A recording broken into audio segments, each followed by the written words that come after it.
السلام علیکم ناظرین، امید کرتے ہیں کہ آپ خیر و عافیت کے ساتھ ہوں گے۔ اللہ آپ کو خوش رکھے۔ سامعین حضرات، آج کی ویڈیو ہے عزازیل کے اوپر۔ یہ عزازیل اللہ کی بارگاہ میں بہت مقرب تھا اور حضرت آدم کو سجدہ نہ کرنے کی وجہ سے مردود و ملعون قرار دے دیا گیا اور اللہ تعالیٰ نے اس کے گلے پہ لعنت کا طوق ڈال دیا۔ آئیے جانتے ہیں عزازیل سے شیطان بننے تک کا سفر۔ چلیے ویڈیو شروع کرتے ہیں۔ انسانوں کی پیدائش سے ہزاروں سال قبل کا زمانہ، جب آسمانوں میں خدا کے ایک مقرب اور چہیتے بندے کی شہرت عام تھی، فرشتوں کو درس دینے والا استاد جسے اللہ نے بلند مقام بخشا تھا، لیکن ایسا کیا ہوا کہ اس نے خدا سے بغاوت کر دی اور دربار الہی سے دھتکار دیا گیا۔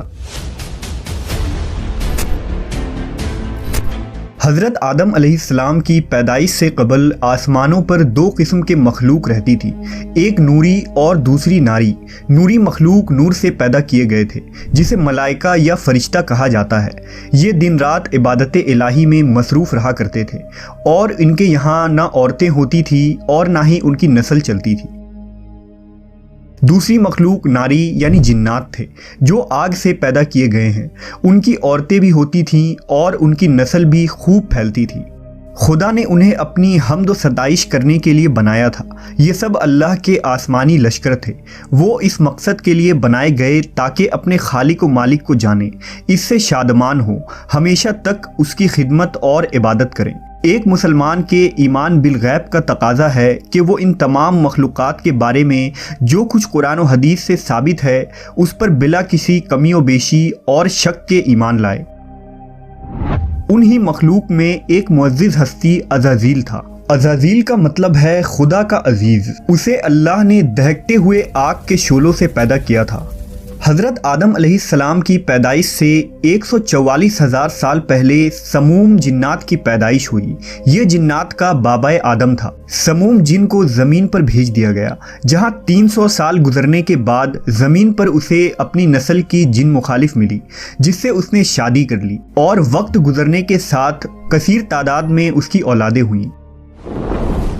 ابتدا میں تو یہ قوم جنات اللہ کے فرما بردار اور اطاعت گزار تھے، لیکن بہت جلد یہ سرکش اور نافرمان ہو گئے۔ جب ان کی بدعمالیوں کی حد پار ہو گئی تو کثیر تعداد میں جنات نے موت کا ذائقہ چکھا اور وہ مر گئے۔ اس دوران جو نیک جنات تھے وہ باقی بچ گئے اور ان کی نسل آگے بڑھی۔ انہی جناتوں میں ایک مشہور جنات جن چلیپا تھا۔ چلیپا کا چہرہ ببر شیر جیسا تھا۔ چلیپا نہایت ہی قد آور اور بہادر جن تھا۔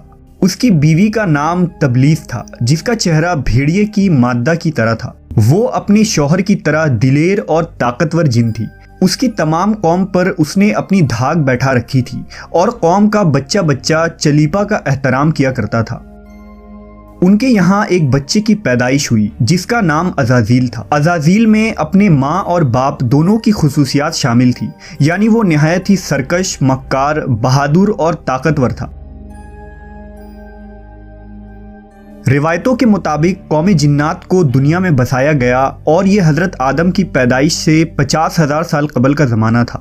بہت جلد یہ جنات سرکش ہو گئے اور خدا کے نافرمان بن گئے۔ جب جھگڑے اور فساد سے زمین لرزا اٹھی تو آسمان سے فرشتوں کو حکم دیا گیا کہ جاؤ اور ان سرکش جنات کو مار پھینکو۔ لہٰذا اس کائنات میں پہلی خون ریز جنگ ہوئی۔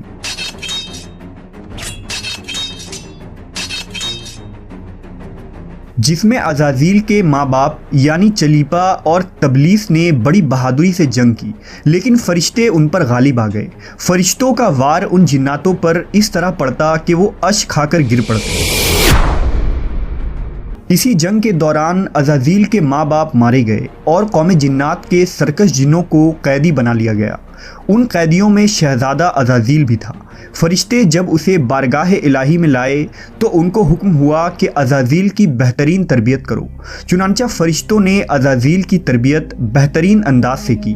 عبادت، ریاضت کے طریقے اور آداب سکھائے گئے۔ اس طرح وہ بہت جلد اللہ کا مقرب ترین بندہ بن گیا۔ ایک وقت ایسا آیا کہ عزازیل اللہ کا سب سے چہیتا عبادت گزار، ریاضت کرنے والا اور زاہد بندہ تھا، جس میں اس کا کوئی ثانی نہ تھا۔ حکمت و دانشوری میں بھی اسے کمال حاصل تھا۔ عزازیل اپنی عبادت و ریاضت کی وجہ سے اس درجے تک پہنچ چکا تھا کہ اسے فرشتوں کا معلم مقرر کر دیا گیا اور آسمان والے اسے عابد کہہ کر پکارنے لگے۔ حضرت کعب بن احبار کا بیان ہے کہ عزازیل 40,000 برس تک جنت کا خزانچی تھا، 80,000 برس تک فرشتوں کا ساتھی رہا، 20,000 سال تک فرشتوں کو واز سناتا رہا۔ جس ممبر پر بیٹھ کر عزازیل فرشتوں کو درس دیا کرتا تھا، اسی ممبر کے نیچے حضرت جبرائیل، میکائیل، اسرافیل اور عزرائیل علیہ السلام بیٹھ کر اس کی درس و تدریس سنا کرتے تھے۔ لیکن اللہ کو بخوبی آگاہی تھی کہ یہ اصل میں لعین ہے اور ایک معین مدت کے بعد ذلیل ہوگا، اور اپنے انجام سے غافل اس عزازیل کا خاتمہ کفر کے حالت میں ہوگا۔ لہٰذا ایک روز عزازیل نے لوح محفوظ کو دیکھا کہ اس میں ایک عبارت تحریر کی گئی ہے جس کے الفاظ تھے کہ میں اللہ کی پناہ مانگتا ہوں شیطان مردود سے۔ اس عبارت کو پڑھتے ہی عزازیل غالباً 2000 سال تک روتا رہا اور بارگاہ الہی میں حاضر ہو کر دریافت کرنے لگا کہ اے رب العالمین، یہ شیطان رجیم کون ہوگا جس سے پناہ مانگی جائے گی؟ اللہ نے عرض کیا، ہمارا ایک ایسا بندہ جسے ہر نعمت سے سرفراز کیا جائے گا، مگر ایک حکم نہ ماننے کی وجہ سے وہ مردود ہو جائے گا۔ عزازیل نے خواہش کی کہ میں اس ملعون کو دیکھنا چاہتا ہوں، جس پر اللہ کی جانب سے عرض کیا گیا کہ تو جلد اسے دیکھے گا۔ عزازیل ہر لمحے اس سوچ میں غمگین رہتا کہ آخر وہ ملعون کون ہوگا جو خدا کا حکم ماننے سے انکار کرنے کی جرت کرے گا۔ اس خوف سے وہ مزید عبادت اور توبہ میں مصروف رہنے لگا، یہاں تک کہ ہزاروں سال بیت گئے، جب ایک روز عزازیل کو معلوم ہوا کہ اللہ تعالیٰ ایک نئی مخلوق پیدا فرما رہے ہیں جس کے لیے دنیا کے ہر کونے سے مٹی لائی گئی ہے۔ اللہ تبارک و تعالیٰ نے حضرت آدم کے پتلے کو اپنے دست قدرت سے پیدا فرمایا اور یہ بغیر روح کے 40 سال تک اسی حالت میں پڑا رہا۔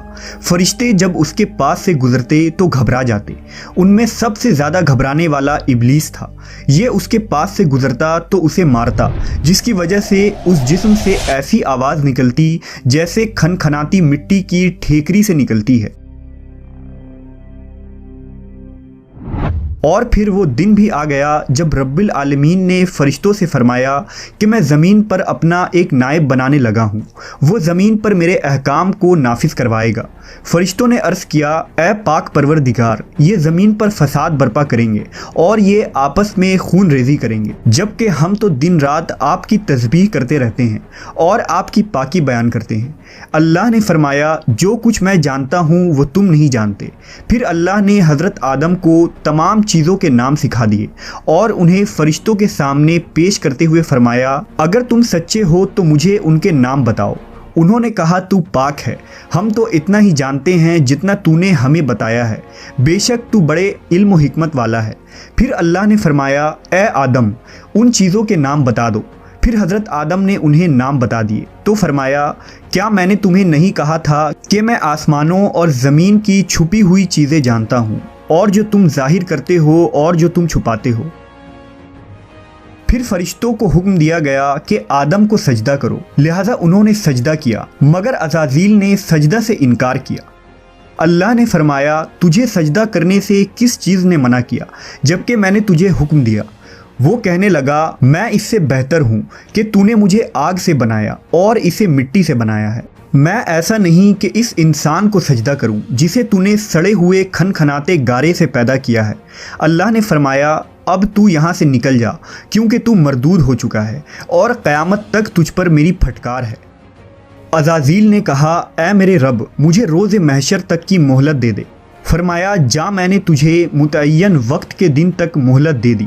اس نے کہا، مجھے تیری عزت کی قسم، میں ان سب کو یقیناً بہکاؤں گا، ان پر حملہ کروں گا، ان کے آگے سے بھی اور پیچھے سے بھی، اور ان کے دائیں جانب سے بھی اور بائیں جانب سے بھی، اور آپ ان میں سے اکثر کو شکر گزار نہیں پائیں گے۔